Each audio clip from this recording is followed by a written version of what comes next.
Around the world, an increasing number of governments and authorities have banned or warned against the use of Wi-Fi in schools. Many experts, scientists and doctors are warning the public to take a precautionary approach. Why? Let's examine the facts. Wi-Fi is a wireless technology that allows computers, tablets and smartphones to exchange data wirelessly to a computer network. This data is transferred using microwave electromagnetic radiation. You can't see it, taste it or smell it, yet we are increasingly using this technology every day. Wi-Fi uses microwaves of the same frequency as cordless phones and microwave ovens, but with less power. This is the non-ionising radiation portion of the electromagnetic spectrum. Microwaves are a smaller section within the broader range of radio frequencies. The electromagnetic spectrum ranges from radio, mobile phones, Wi-Fi and microwaves, radar, visible light through to ultraviolet light, and then the ionising forms of radiation such as X-rays and finally radioactive elements. Wi-Fi has a standard range of 30 metres indoors, however walls, building materials, filing cabinets etc. can reduce the effective range. In a school setting, the wireless access point connects laptops and tablets to the school's wired computer network, which in turn is usually connected to the internet. A Wi-Fi access point is always on and broadcasts its unique ID continually so that new devices can find it. In our Wi-Fi setup, one email takes around 1/40th of a second to transfer wirelessly from the computer to the access point. A typical 3-minute video clip is about 550 times bigger than an email. So, using the Wi-Fi, it takes around 12 seconds to download this 3-minute video. Now let's look at this in a classroom setting. Here is a class of 20 students, all with wireless devices. If 20 students in the class all downloaded a 3-minute video at the same time, it would take 4 minutes. 4 minutes of the access point at full constant power, or the equivalent of sending 10,000 emails. Now keep in mind, this is just one class downloading one 3-minute video. How about all the other classrooms in the school building? In Australian schools, the future projection is to make all students carry notebooks or tablets and to have more resources online via the national curriculum. That's videos, tutorials, books and online quizzes. You can imagine that at the start of each lesson, the entire school will be accessing the network wirelessly to download the resources for that lesson. During these times, the power density of the Wi-Fi will be at its maximum throughout the entire school. There are no scientific studies that have been conducted specifically to investigate the health effects from Wi-Fi in schools. However, there is an increasing amount of scientific research on related wireless technologies like mobiles, mobile phone towers and cordless phones that suggest there are possible health risks from the use of these technologies. Humans are electromagnetic beings. The human heart, brain and nervous system works by using electrical signals, and this can be monitored using EEG and ECG. The fact that doctors use electrotherapy for healing purposes proves that frequencies do interact and have an effect on the body. Although some frequency bands are beneficial for healing, other non-ionising frequencies have potentially harmful biological effects.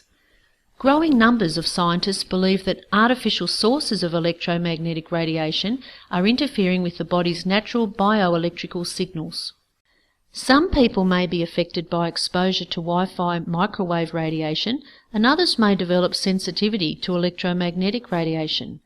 Reported symptoms include headaches, dizziness, anxiety, insomnia, loss of concentration, loss of memory, pressure in the eyes, deterioration in vision, sensitivity to light, nosebleeds, impaired sense of smell, ringing in ears, hearing loss, fatigue, weakness, numbness, tingling, heart palpitations and arrhythmia, shortness of breath, high blood pressure, skin problems, digestive problems and nausea, muscle and joint pain.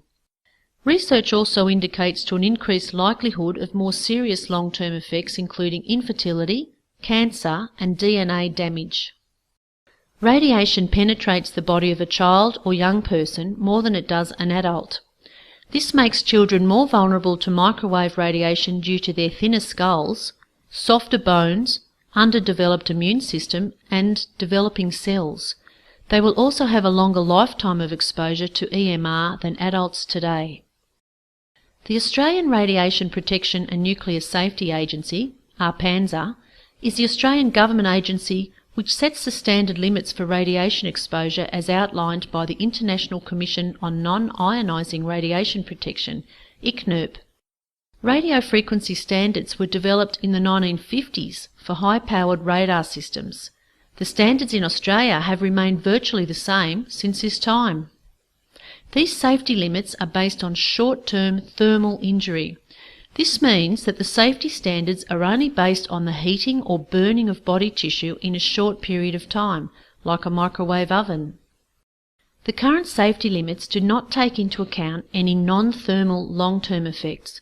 This means that any biological changes to the body other than heating are not taken into account. Research studies funded by the telecommunications industry rarely show any biological effects. In contrast to this, however, the vast majority of independently funded research report long-term biological effects such as neurologic, endocrine, immune, cardiac, reproductive and other biological effects including cancer. All we can say about the current Australian safety standards is that we won't heat up using Wi-Fi. Increasing numbers of scientists and organisations from around the world are calling for the outdated safety standards to be changed. The Council of Europe states that the limits on exposure to electromagnetic fields which have been set for the general public are obsolete. They have been calling for stricter exposure limits for all equipment which emits electromagnetic waves. They believe the current permitted standards fail to protect the public against harmful biological effects which may not become known until after years of exposure. Since some people are experiencing health effects at levels well below the current exposure limits, experts want governments to inform the public about the possible risks so that the public may use this technology more safely. Since untested wireless technologies are advancing into our homes, schools, work and public spaces faster than experts can evaluate EMR health risks, scientists and doctors are calling for precautionary measures to be taken immediately to prevent extensive damage to public health. Countries like Switzerland, Italy, France, Austria, Luxembourg, Bulgaria, Poland, Hungary, Israel, Russia and China have set exposure limits 100 to 10,000 times less than Australia. This is because they recognise that there can be biological effects caused by electromagnetic radiation. The Council of Europe has called for a ban on Wi-Fi use in schools and recommends wired internet connections in schools. Several schools in England and France have dismantled their Wi-Fi systems and reverted to a wired system due to concerns raised by parents and teachers. The French National Library, along with other libraries and some universities, have removed all Wi-Fi networks. Wi-Fi has also been removed from all schools in the town of Hurreville, St. Clair. The Bavarian Parliament has recommended that no schools in the province use wireless. The Frankfurt city government said that it would not install Wi-Fi in its schools until it has been proven to be harmless. The German government recommends against installation of Wi-Fi in schools, the removal of cordless phones and to use cabled connections rather than Wi-Fi and Bluetooth. The Public Health Department of Salzburg has advised schools not to use Wi-Fi. In Russia and Poland, the safety limits are much lower to include non-thermal effects. In 2008, the Russian Radiation Protection Committee gave a warning about the serious and irreparable consequences of electromagnetic radiation, especially for children. They increased this warning again in 2011 and recommended that Wi-Fi not be used in schools. In Austria, the Austrian Medical Association has pressed for a ban of Wi-Fi in schools. The Swiss government has issued caution in regard to wireless radiation emitted by baby monitors, cell phones, laptops and tablets, etc. Israel's Minister of Health supports a call to ban Wi-Fi in schools. In May 2011, the World Health Organization classified radiofrequency electromagnetic radiation as possible human carcinogens. This is the same category as DDT, dry cleaning chemicals, lead, pesticides and engine exhaust. Although there have been earlier alerts about the health risks from EMR and calls for stricter guidelines to protect public health, this recent WHO warning about EMR's possible carcinogenic risk highlights the need for an urgent precautionary approach. What is a precautionary approach? When an action or policy carries the risk of harm to human health, even if there is some scientific uncertainty about the cause and effect, precautionary measures should be taken. We need to take responsible measures to reduce exposure to EMR until research demonstrates conclusive results. Some authorities in Europe and elsewhere have made conclusions about Wi-Fi health risks to children based on these reports and related studies that have examined the long-term health effects of mobile phone and mobile phone tower emissions. Australia, however, has no restrictions on the use of Wi-Fi in schools, and with policies such as the Digital Education Revolution initiative, tablets and laptops are being vigorously rolled out in schools. The federal government says that the choice to install wireless networks is one that is made by education authorities. However, the education authorities are not qualified to make decisions about public health. They just say that they are within the current safety standards as set by a PANZA. At present, no one in government is acknowledging the potential for long-term biological risks of wireless in schools. If the standards are only for heating of tissue, who will be held responsible for all other biological effects? Surely the Ministry of Health should be responsible for assessing long-term risks from EMR and protecting children's health. Wireless devices are installed without any radiation emissions checks in each specific site where they are installed. Teachers and staff are unaware and untrained about monitoring the effects of EMR on children, so they are unable to recognise any symptoms from EMR exposure. Evaluating the possible long-term health effects on school children is not being conducted by the education authorities, government or the standard-setting agencies. A PANZA, who sets the standards, says, "Research relating to children is limited and the possibility of harm cannot be completely ruled out." Given that Wi-Fi has not been proven to be safe for long-term biological effects and there are no specific studies conducted to look at the risk to children, why are these wireless EMR technologies being rolled out in schools? When it comes to long-term health risks, governments don't always take swift actions or a precautionary approach.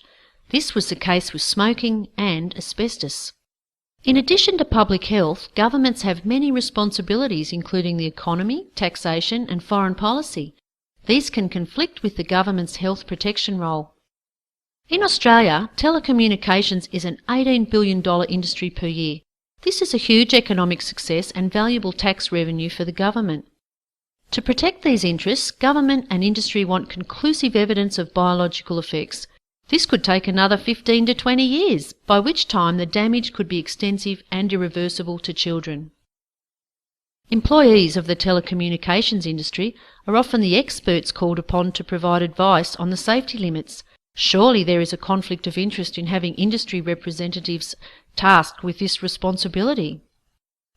In Australia, a PANZA follows ICNIRP's exposure limits. However, the European Parliament raises concerns about ICNIRP's unclear origin and structure and suspects ICNIRP of having rather close links with the industries.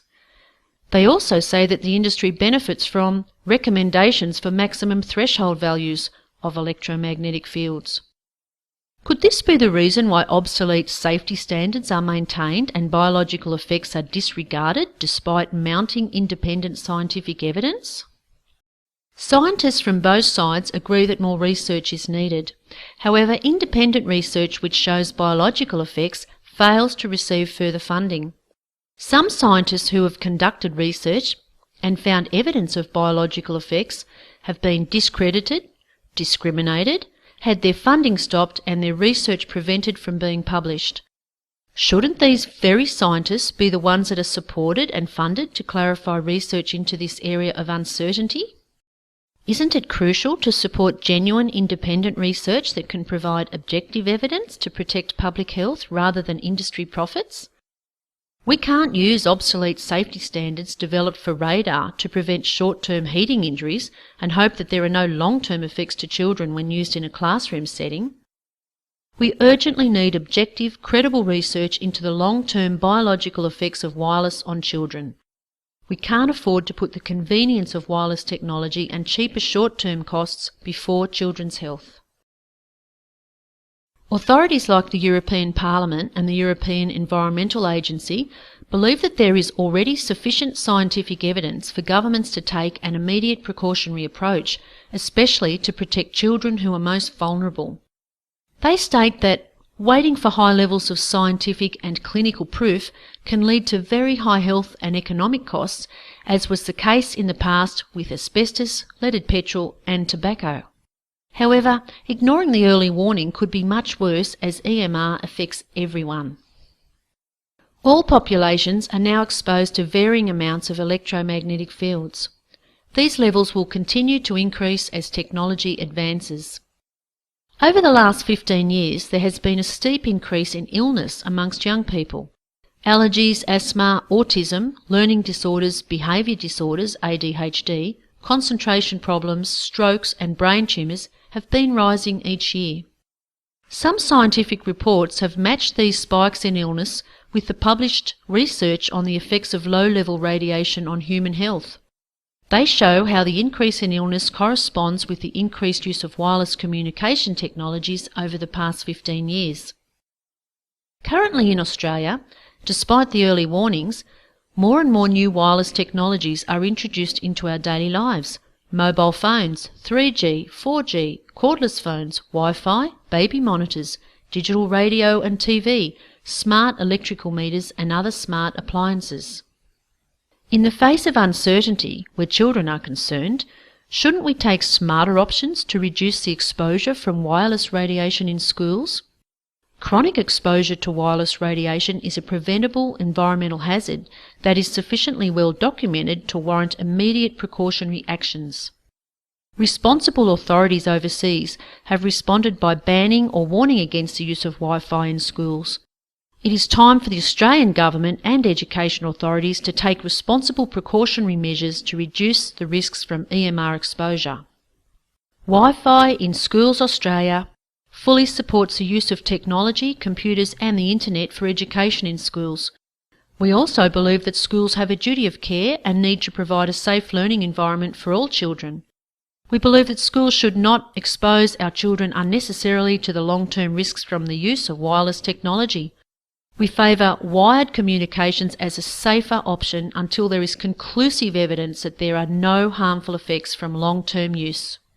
Please get informed, pass on this knowledge to family, friends, politicians and decision makers. Please support our call to stop the use of Wi-Fi in schools until this technology has been proven safe for long-term use. For more facts and to find out what you can do, visit wifiinschoolsaustralia.org.